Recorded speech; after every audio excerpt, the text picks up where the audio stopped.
Hello दोस्तों, नमस्कार। स्वागत है आप सभी लोगों का स्टडी आईक्यू पर। स्टडी आईक्यू के साथ आप लोग जुड़ चुके हैं। मैं शुभम सरधालिया एक और विषय पे, एक और टॉपिक पे बात करने के लिए आ गया हूं। दोस्तों, आप चाहें तो इंस्टाग्राम, फेसबुक या टेलीग्राम के माध्यम से मेरे साथ कनेक्ट कर सकते हैं। कोई भी आपका डाउट है, कोई आपकी क्वेरी है, आप यहाँ मुझसे पूछ सकते हैं।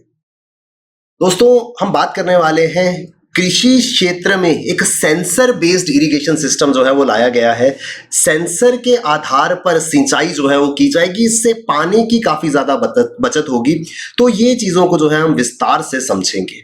क्या है ये पूरा का पूरा सिस्टम, इसके बारे में इस आर्टिकल में जानेंगे। दोस्तों, अगर आप किसी भी एग्जाम प्रिपरेशन में इन्वॉल्व हैं, आप सिविल सर्विसेज के लिए प्रिपरेशन कर रहे हैं, आप बैंकिंग एग्जाम्स की तैयारी कर रहे हैं, किसी भी एग्जाम प्रिपरेशन का हिस्सा है, studyIQ.com या StudyIQ की ऐप पर आपके लिए बेहतरीन स्मार्ट कोर्सेज अवेलेबल है। आप इन कोर्सेज की मदद से अपनी एग्जाम प्रिपरेशन को बहुत शानदार बना सकते हैं। दोस्तों, किसी भी एग्जाम में आप एनरोल करते हैं, किसी भी कोर्स में आप एनरोल करते हैं, ये कोड शुभ 33, इस कोड का जरूर इस्तेमाल कीजिएगा। आप मैसिव डिस्काउंट StudyIQ पे ले पाएंगे।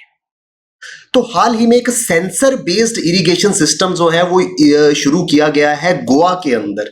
एक 2-in-1 सिस्टम है दोस्तों, ये सेंसर बेस्ड इरिगेशन सिस्टम है और इसी के साथ में एक बैंक फिल्ट्रेशन टेक्नोलॉजी है, यानी कि नदियों के पानी को फिल्टर करने की एक टेक्नोलॉजी जो है वो बनाई गई है। इसको गोवा में इंस्टॉल जो है वो किया गया है। गोवा का एक साल रिवर है, वहां पर इसको इंस्टॉल किया गया है। ये सेंसर बेस्ड इरिगेशन सिस्टम जो है ये वाटर वेस्टेज को कम करेगा और किसानों को मदद करेगा कि उनके खेत में कितनी सिंचाई होनी चाहिए, सिंचाई के लिए कितने पानी की आवश्यकता है। ये सब चीजें जो है वो किसानों को बताएगा एक मोबाइल ऐप के जरिए, जिससे ऑप्टिमम यूज ऑफ वाटर जो है वो किया जा सकेगा।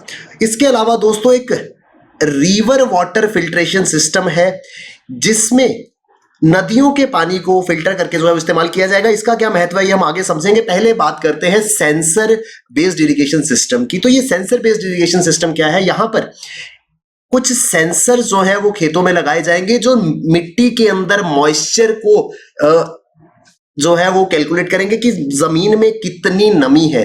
अब मॉइस्चर क्या है? मॉइस्चर जो है it represents the amount of water available. तो मिट्टी के अंदर कितनी मात्रा में पानी है, इस चीज को सेंस किया जाएगा।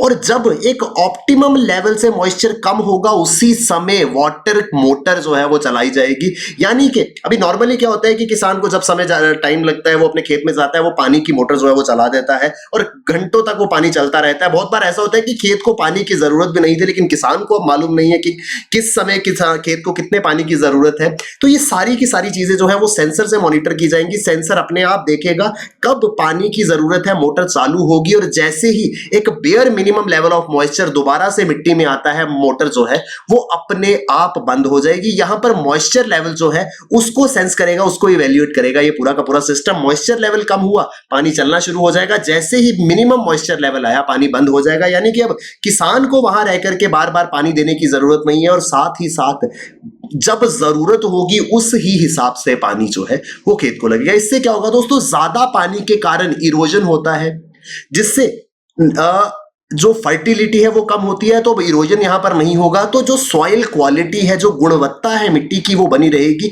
जिससे बेहतर प्रोड्यूस जो है वो किसान को मिलेगा।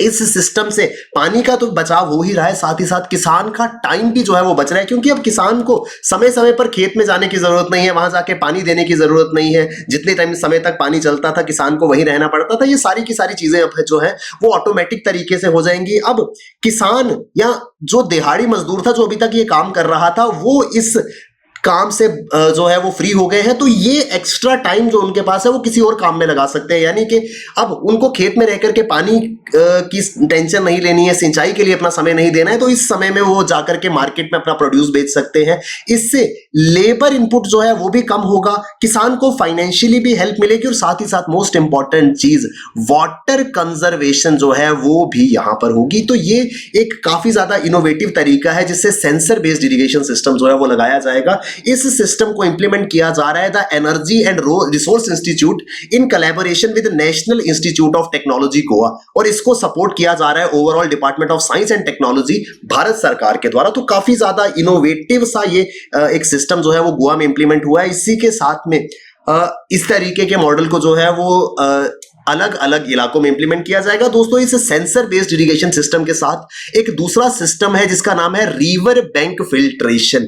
दोस्तों ये रिवर बैंक फिल्ट्रेशन टेक्नोलॉजी क्या है, इसको समझने के लिए एक रियल लाइफ एग्जांपल लेते हैं।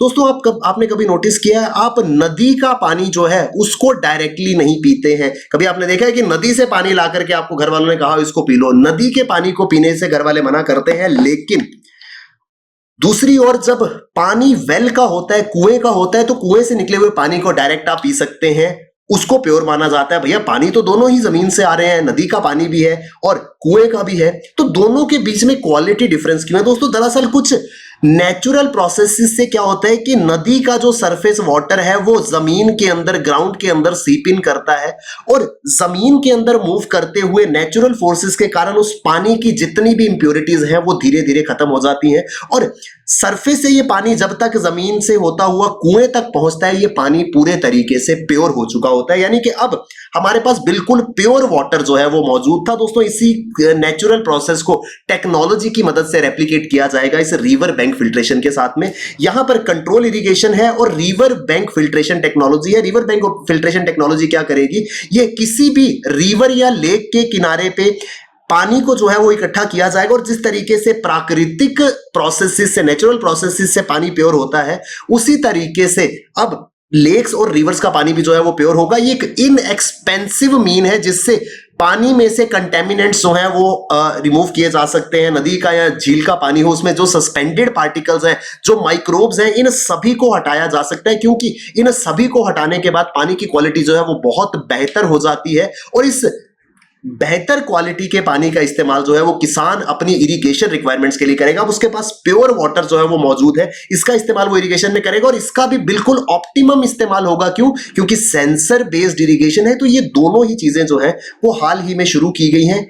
ये अफोर्डेबल जो रिवर बेड फिल्ट्रेशन सिस्टम है, इसको इंस्टॉल किया गया है गोवा के साल रिवर में, जो कि मौजूद है नावलिम और नौता लेक, जो कि कोटालिम गोवा के अंदर है, वहां पर इसको लगाया गया है। दोस्तों इस वाटर कलेक्शन के पूरे सिस्टम में क्या होगा कि लेक या रिवर से पानी लिया जाएगा, उसको प्योरीफाई किया जाएगा जिस तरीके से नेचुरल प्रोसेस से पानी प्योरीफाई होता है। इसके लिए जो पंप्स जो कि नदियों से या लेक से पानी को खींचेंगे वो भी सोलर पावर्ड है, ताकि किसी भी प्रकार का नॉन रीन्यूएबल एनर्जी सोर्स इस्तेमाल ना हो। रीन्यूएबल एनर्जी सोर्स से ही पानी जो है वो कलेक्ट भी किया जाएगा और इससे क्लीन वाटर जो है वो किसानों तक पहुंचाया जाएगा, उन इलाकों में भी जहां पर अभी तक बिजली जो है वो नहीं पहुंची है। तो ये पूरा का पूरा एक नई टेक्नोलॉजी है, जो टेक्नोलॉजी जो है वो लाई गई है।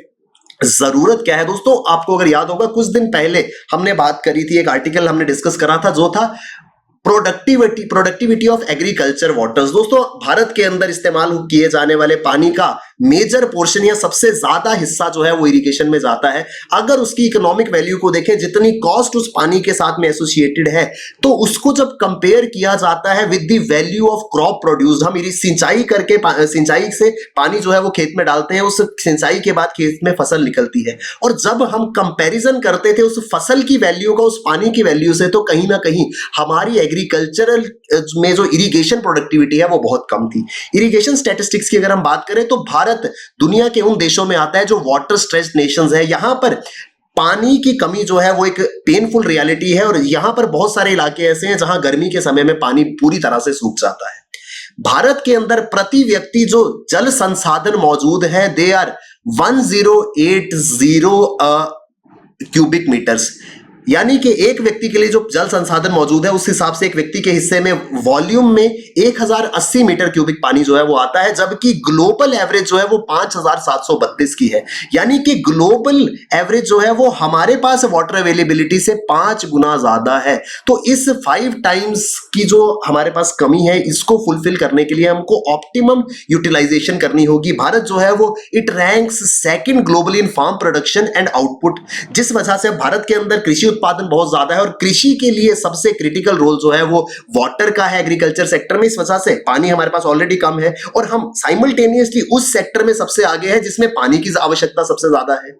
70% ऑफ इंडियाज पॉपुलेशन जो है वो एग्रीकल्चर में इन्वॉल्व है, जिस वजह से फर्दर प्रेशर जो है वो पड़ जाता है। यानी कि 3 चीजें हैं, हमारे पास पहले ही लेस अमाउंट में वाटर अवेलेबल है as compare to global average. दूसरी चीज है, हम एग्रीकल्चर जो है वो हमारे यहाँ का मेजर ऑक्यूपेशन है जिसमें सबसे ज्यादा पानी इस्तेमाल होता है, यानी फर्दर पानी की नीड्स पड़ेगी। और टोटल पॉपुलेशन का 70% भी जो है वो एग्रीकल्चर ही प्रैक्टिस कर रहा है। इस वजह से पानी के रिसोर्सेज के ऊपर बहुत सारा प्रेशर जो है वो मौजूद है। Around 50% of India's arable land rely on monsoon. 55% जमीन जो है वो मानसून पे डिपेंड करती है। इस वजह से मानसून जो है वो काफी ज्यादा इंपॉर्टेंट हो जाता है एग्रीकल्चर प्रोडक्टिविटी के लिए। अगर मानसून नहीं होगा तो हमारे पास ग्राउंड वाटर एकमात्र सोर्स है, और अगर ग्राउंड वाटर में कमी आई तो इस वजह से हमारा एग्रीकल्चर आउटपुट जो है वो बहुत बुरी तरीके से प्रभावित होगा। अभी पूरी की पूरी समस्या का हल क्या था? सबसे बड़ा हल यही है कि हम पानी के क्राइसिस को कैसे बचा सकते हैं, ताकि हम पानी को स्टोर करें, पानी का मैक्सिमम सही ढंग से इस्तेमाल करें। आपने खेतों में देखा होगा, खेतों में पानी जो है वो कितना ज्यादा वेस्ट होता है, जरूरत से कई गुना ज्यादा पानी जो है वो डाला जाता है, लेकिन उसमें किसी की गलती नहीं है, क्योंकि नोबडी नोज के जमीन को एक्चुअली कितना पानी चाहिए। इस वजह से इस तरीके की सेंसर बेस्ड टेक्नोलॉजी जो है वो लाई गई है।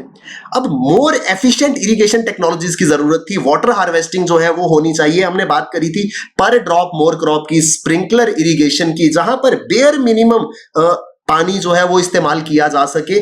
उसी के वजह से या उसी की मदद से हम अपने जो वाटर रिक्वायरमेंट्स है उसको पूरा कर पाएंगे। अगर हम इस तरीके के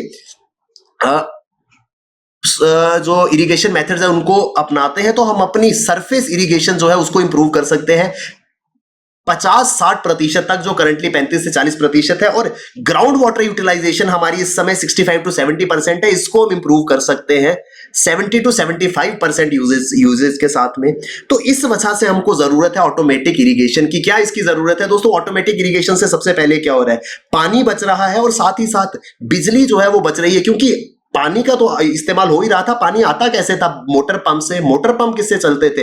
एनर्जी सोर्स से। तो जरूरत से ज्यादा पानी मतलब जरूरत से ज्यादा मोटर भी चलेगी, उसमें एनर्जी भी ज्यादा यूज होगी। तो अब जितना पानी उतना ही टाइम मोटर चलेगी, यानी एनर्जी भी बची और पानी भी बचा। इनको इंस्टॉल करना भी जो है वो इजी है, और इससे यह सुनिश्चित किया जा सकता है कि राइट अमाउंट ऑफ वाटर जो है वो सही टाइम पे सही जगह पे मिलेगा। इससे किसानों का लेबर जो है, लेबर वर्क है वो कम होगा। अब किसानों को खुद जाकर के पानी देने की जरूरत नहीं है, वाटर वेस्टेज जो है वो कम होगी, और इसी के साथ में किसानों को लाइवलीहुड में जो है वो काफी ज्यादा मदद मिलेगी। ये एक लेटेस्ट टेक्नोलॉजी जो है इसको गोवा में शुरू किया गया, और ग्रेजुअली देश के अलग अलग हिस्सों में इसको जो है वो इंप्लीमेंट किया जा सकता है। आई होप दोस्तों हम विस्तार से इस पूरे के पूरे आर्टिकल को समझ पाए होंगे। दोस्तों अगर आप सिविल सर्विसेज के लिए प्रिपेयर कर रहे हैं, किसी भी एग्जाम प्रिपरेशन का आप हिस्सा है, स्टडी IQ पर आपके लिए बेहतरीन स्मार्ट कोर्सेज अवेलेबल है। स्टडी IQ के किसी भी कोर्स में आप एनरोल करते हैं, ये कोड शुभ 33 इसका इस्तेमाल जरूर कीजिएगा, आप मैसिव डिस्काउंट स्टडी IQ पे ले पाएंगे। Thank you very much, all the best, keep working hard, bye bye, take care, जय हिंद।